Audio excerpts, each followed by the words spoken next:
누가복음 1장 39절부터 56절까지의 말씀을 저와 여러분이 한 절씩 교독하겠습니다. 이때 마리아가 일어나 빨리 산골로 가서 유대 한 동네에 이르러 사가랴의 집에 들어가 엘리사벳에게 문안하니 엘리사벳이 마리아가 문안함을 들으매 아이가 복중에서 뛰노는지라 엘리사벳이 성령의 충만함을 받아 큰 소리로 불러 이르되 여자 중에 네가 복이 있으며 내 태중의 아이도 복이 있도다. 내 주의 어머니가 내게 나오니 이 어찌 된 일인가? 보라, 내 문안하는 소리가 내 귀에 들릴 때에 아이가 내 복중에서 기쁨으로 뛰놀았도다. 주께서 하신 말씀이 반드시 이루어지리라고 믿은 그 여자에게 복이 있도다. 마리아가 이르되 내 영혼이 주를 찬양하며 내 마음이 하나님 내 구주를 기뻐하였음은 그의 여종의 비천함을 돌보셨음이라. 보라, 이제 후로는 만세에 나를 복이 있다 일컬으리로다. 능하신 이가 긍휼을 내게 행하셨으니 그 이름이 거룩하시며 긍휼하심이 두려워하는 자에게 대대로 이르는도다. 그의 발로 힘을 보이사 마음의 생각이 교만한 자들을 흩으셨고 권세 있는 자를 그 위에서 내리치셨으며 비천한 자를 높이셨고 줄이는 자를 좋은 곳으로 배불리셨으며 부자는 빈손으로 보내셨도다. 그 종 이스라엘을 도우사 긍휼히 여기시고 기억하시되 우리 조상에게 말씀하신 것과 같이 아브라함과 그 자손에게 영원히 하시리로다 하니라. 마리아가 석 달쯤 함께 있다가 집으로 돌아가니라. 아멘. 여러분, 우리가 함께 오늘 교독한 내용 중에 마리아 찬가라고 보통 부르는 이 찬가가 있습니다. 그런데 이것을 보통 라틴어에서 온 단어 중에 매그니파이라는 단어가 있습니다. 그래서 이것을 마리아 매그니피컷 혹은 마리아 매그니피카트, 라틴어 말 그대로 한다면 워낙 유명한 표현이니까 그렇게 제가 사용합니다.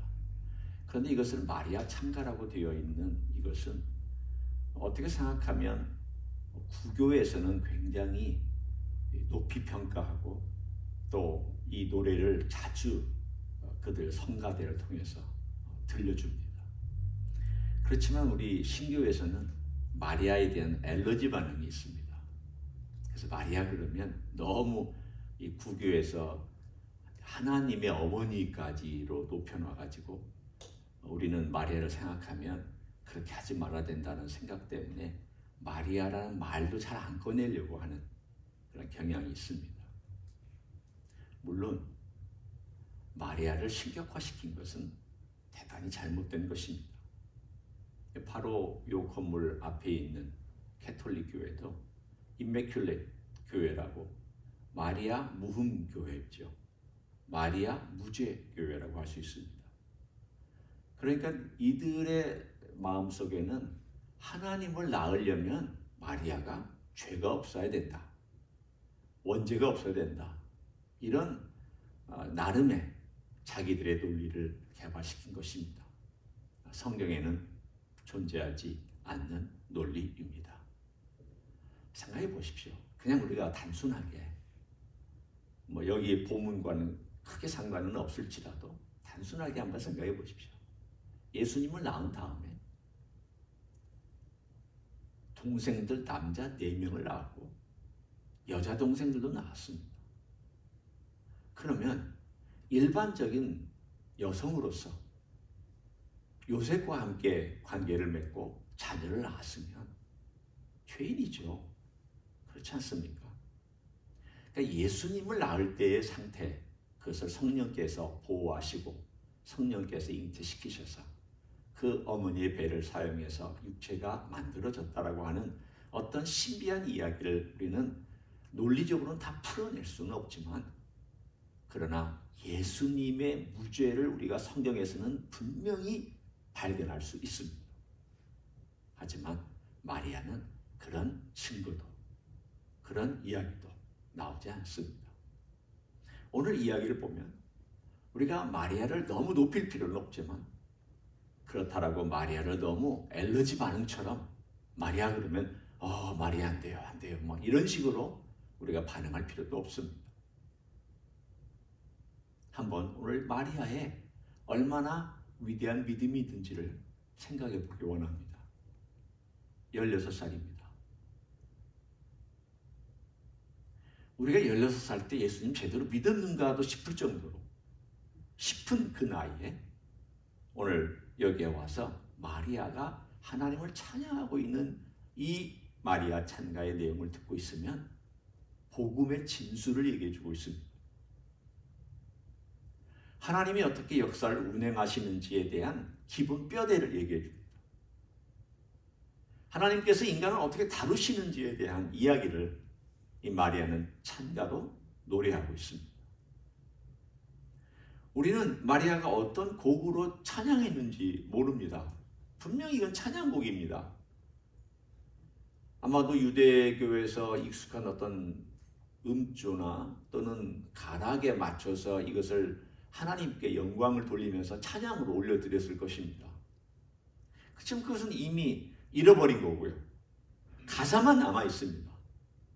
이것을 중세에는 여러 가지 모양으로 이 가사에다가 내용을 조금 넣기도 하고 빼기도 하면서 곡조를 새로 만들어서 그래서 마리아 찬가라고 붙였습니다. 그렇지만 그 내용을 가만히 읽어보면은 굉장히 정말 마리아가 우리가 보통 생각할 때 성령이 충만했으니까 그렇죠 라고 얘기하지만 아니 성령이 충만하다 할지라도 성령께서 그렇게 충만하게 한 사람의 입속에서 이런 말이 나올 수 있을 때까지는 이 여인이 가지고 있었던 하나님과의 관계가 어떤 것이었는가를 생각해 볼 필요가 있습니다. 갑자기 가만히 있는 천사가 찾아와서 그랬더니 그냥 이렇게 저렇게 살다가 갑자기 이런 찬양을 할 수 있었다. 저는 그렇게 생각하지 않습니다. 이 여인은 평소에도 하나님을 경건하게 섬기고 사랑했던 여인입니다. 하나님을 사랑했던 여인. 그렇지만 은혜를 입은 이 여인이 받을 만한 자격이 있어서 받았다고는 생각하지 않습니다. 그러나 받을 만한 자격이 없음에도 불구하고 이 여인을 찾아주셨던 그 하나님의 놀라운 은혜가 제일 첫 번째지만 그러나 동시에 그 은혜를 받고 나서 그 은혜가 어떤 것인지를 말로 표현할 수 있는 신앙 또한 있었다는 뜻입니다. 한번 보십시오. 마리아가 사가랴 아내 엘리사벳의 문안을 받고 성령이 충만한 가운데 노래할 때에 내 영혼이 주를 찬양하며 내 마음이 하나님 내 구주를 기뻐하였다. 여기까지는 찬양에 대한 기본적인 내용이죠. 그리고 나서 말하기를 그의 여종의 비천함을 돌보셨습니다. 자기 자신을 비천하다고 생각했습니다. 여겼습니다. 하나님의 은혜가 찾아와서 하나님의 은혜가 그 사람을 건드릴 때 제일 먼저 고백하는 표현이 이 표현입니다. 감사합니다. 그거는 여기 위에 있습니다. 찬양하며 기뻐하였다. 그 위에 있습니다. 어느 건 먼저냐? 감사가 먼저냐? 나같은 인생을, 나같이 어리석은 인생을, 나같이 비천한 인생을 찾아주셨다라는 것이 먼저냐? 어느 것이 먼저라고 말할 필요 없습니다. 두 가지는 같이 나타납니다. 하나님의 은혜가 찾아오면 주님 어떻게 저 같은 인생을 찾아오셨습니까? 저같이 비천한 인생을 어떻게 돌보셨습니까? 저같이 고집불통인 인생을 어떻게 주님께서 이렇게 오래 참으셨습니까? 저같이 미련한 인생을 주님께서는 어떻게 그렇게 생각하고 계십니까? 저같이 무지한 인생에 대해서 주님은 이렇게 생각해 주십니까? 이게 첫 번째 반응이고요. 또 하나는 순서를 제가 바꿨지만 제 순서는 별 의미가 없다고 얘기를 했습니다. 감사함입니다. 주님 너무 고맙습니다. 제가 받을 자격이 없는데도 이런 은혜를 받았다는 것이 너무 감사하고 너무 귀하고 제가 어찌 말로 표현할 수 있겠습니까? 오늘 마리아는 그 두 가지를 정확하게 알고 있었습니다. 은혜가 뭔지를 아는 여인이었습니다. 은혜 받으십시오. 은혜 충만하십시오. 우리가 그런 말 하기 전에 정말 은혜가 뭔지를 생각하면 은혜라는 것은 은혜 받으십시오라는 말로 안 되는 거구나. 솔직하게 그 말은 좀 뭔가 어폐가 있는 말입니다. 은혜 받으십시오. 그럼 내가 은혜를 받아야 되겠다라고 막 하면은 하나님이 은혜를 부어주시나요? 그 말이 무슨 뜻인지 우리는 알죠. 하나님이 은혜를 막 부어주시는 가운데 마음을 열고 받아들이라. 이런 뜻으로 우리는 이해할 수 있지만 은혜 받아라. 그건 말이 안 됩니다. 왜냐하면 은혜는 내가 주는 것도 아니고 설교자가 주는 것도 아니고 사실은 하나님께서 내려주시는 것이기 때문에 받는 사람은 그냥 받으면서 어안이 벙벙할 뿐입니다. 어떻게 나 같은 사람에게, 나같이 부족한 인생에게. 그러면서 오늘 이 마리아가 쓰고 있는 비슷한 단어가 몇 가지가 더 나옵니다.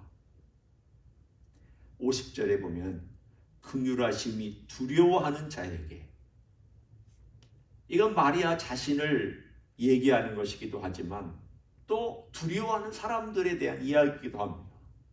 두려워하는 자에게. 그러니까 하나님의 그 높음 때문에, 그 은혜가 높은 데서부터 흘러내려온다는 것을 아는 사람은 낮은 자리에서 그 높음 때문에 오늘 여기에 두려워합니다. 희한하죠.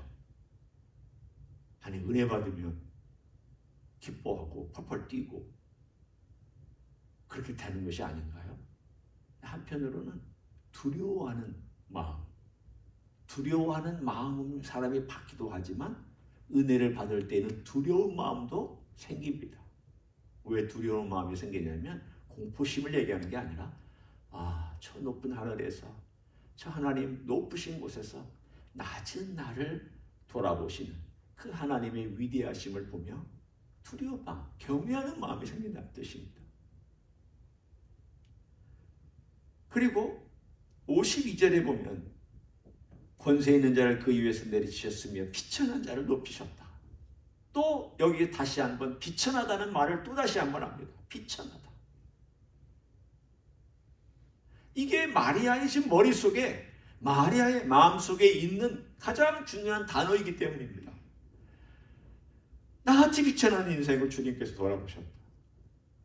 내가 뭐라고 주님께서 나를 찾아오셨고, 내가 뭐라고 나 같은 여인을 통해서 하나님의 아들을 잉태하게 하는 그러한 은혜를 내려주셨느냐. 이게 지금 말이 안 되는 이야기를 지금 이 여인이 표현하고 있는 표현들입니다. 비천한 자를 높이셨다. 가난하게 53절에 줄이는 자를 좋은 것으로 배부리셨다. 다 누구를 지칭하고 있는가 하면 첫 번째는 자기 자신, 두 번째는 앞으로 그렇게 주님을 겸손히 바라보고 두려워하는 자에 대한 사람들에게도 이 노래는 적용될 것입니다. 오늘 이 노래를 또 읽고 또 가만히 들여다보고 있으면 첫 번째 이런 인상이 저에게 있습니다. 참 마리아 복받았다.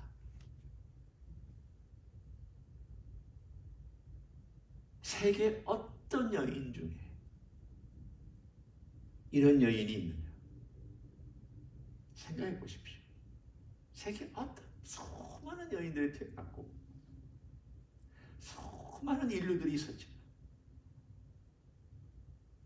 하나님 아들이신 예수 그리스도를 잉태할 수 있고 하나님 아들 예수 그리스도를 젖먹여 줄 수 있고 하나님의 아들 예수 그리스도를 자라도록 도와줄 수 있고 하나님의 아들 예수 그리스도를 보양해 줄 수 있었던 특권을 가진 여인이 이 세상에 누가 있었을까? 마리아 외에. 얼마나 귀한 축복일까?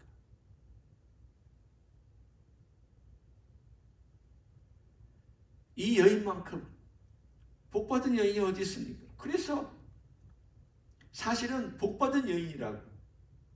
그런데 오늘 45절에 보면은 마리아에게 엘리사벳이 한 말이 맞습니다. 주께서 하신 말씀이 반드워 이루어지리라고 믿은 그 여자에게 복이 있도다. 복이 있도다. 하지만 오늘 중요한 것은 바로 이 메시지에 있습니다. 하나님께서 하신 말씀에 그대로 뜻대로 이루어지시다 라고 받은 모든 주를 두려워하는 자들은 복이 있는 줄 믿습니다. 복 있는 사람이 누구냐? 시편 1편하고 똑같아요. 주의 말씀을 주여로 묵상하며 그 가운데 행하는 자, 주의 말씀을 듣고 겸손히 순종하는 자입니다. 왜 순종하느냐? 복 받기 위해서 순종하는 거 아닙니다. 순종해야 되니까 순종하는 것도 아닙니다. 왜 순종하느냐? 오늘 그 순종이 하나님이기 때문에 순종하는 겁니다. 하나님이 말씀이기 때문에 순종하는 겁니다. 하나님의 은혜가 너무 커서 순종하지 않고는 못 배기는 감동이 있기 때문입니다. 나 같은 인생을 찾아주셨다는 것 때문에 어떻게 순종하라고 배깁니까? 그러니까 내가 순종하고 싶어하는 그런 마음이 있다는 건 뭘 의미하느냐? 하나님의 은혜가 그만큼 크게 느껴졌다는 거고, 하나님이 그만큼 크고 두려운 분이라는 걸 알았다는 것이고, 하나님께서 나 같은 인생을 깊이 저 깊은 골짜기에 숨어있는 낮은 자리에 있는 나까지도 돌보셨다라는 이것 때문에 어떻게 순종하라고 살아갈 수 있습니다. 오늘 마리아를 보면서 저는 그런 생각을 했습니다. 야, 참 말이야. 16살 소녀의 어쩌면 처녀라고 말하기에도 좀 요즘은 처녀라고 말하지 않는 그 나이에 이렇게 잉태가 되어서 이 놀라운 찬양을 할 수 있는 그 믿음이 참 귀하다. 참 아름답다. 이 노래도 아름답고 하나님을 이만큼 깨달은 자가 이 여인이 어디 있을까? 하나님의 은혜의 섭리, 하나님의 역사, 하나님의 크신 위대함, 하나님의 놀라움, 그리고 연약한 자, 부족한 자, 두려워하는 자를 주님께서는 들여다 쓰시는 그 하나님의 솜씨. 그래서 하나님 되심을 나타내고 싶어 하시는 하나님이심. 이만큼 얼마나 더 잘 드러낼 수 있습니까? 저는 이보다 더 잘 드러낼 노래는 없다고 생각합니다. 예수님을 빼고 인간으로서 하나님의 위대하심을 이렇게 짧은 한 편의 노래로 우리에게 전달해준 이 마리아의 신앙처럼 온전히 은혜를 받았을 때 은혜를 이렇게 깨닫고 은혜를 이렇게 느끼며 그 은혜 안에서 오늘도 보내시는 여러분 되시기를 예수님의 이름으로 간절히 축원합니다. 기도하겠습니다. 고맙습니다. 예수님. 먼 변방에 있었던 조선 땅을 찾아주셨던 예수님. 그리고 그 조선 땅에 살고 있었던 우리의 믿음의 선배들을 찾아주셨고 그 선배들을 통하여 우리에게 믿음이 전수되게 해주신 주님. 우리까지 낮은 자리에 있는 한 사람 한 사람 찾아주셔서 감사합니다. 그 귀한 은혜가 너무 신비롭고 귀해서 인간의 이론이나 인간의 논리나 인간의 생각으로는 도무지 도달할 수가 없습니다. 낮은 자를 높이시고 겸손한 자를 들어 사용하시며 비천한 자를 주께서는 높이시는 줄 믿습니다. 주여 우리 마음이 교만하지 않기를 원하오며 내 것으로 채워지지 않기를 원합니다. 오늘도 두려워하는 마음으로 주님을 바라보며 오늘도 주님 외에 주님밖에 내 삶에 어떠한 것도 바라보지 않는 주님께 집중하는 귀한 시간 되게 하여 주시옵소서. 나를 방문해 주신 예수 그리스도를 바라보게 하시고 나에게 은혜를 베풀어 주신 주님의 은혜를 생각하게 하시고 그 놀라우신 은혜 앞에 오늘도 마리아처럼 겸손히 찬양하며 기도하며 올려드리며 영광을 돌려드리는 하루가 되게 축복하여 주시옵소서. 이제는 우리 구주 예수 그리스도의 은혜와 하나님 아버지의 극진하신 사랑과 성령 하나님 교통하심의 역사가 오늘도 우리 주 예수 그리스도 하나님께서 예수님을 통하여 우리를 방문해 주신 그 큰 은혜가 너무 높고 너무 크고 너무 막강하여 이 비천한 자리에 있는 자가 감히 받아도 될까 싶을 정도의 그 은혜를 오늘도 감사히 생각하며 여기며 주님 앞에 나아가기를 원하는 이 자리에 참여한 모든 종들 위에와 주임지 이스교회 위에와 이미 교회들 광국 교회들과 선교사님들 위에 이제로부터 영원 함께 하실지어다.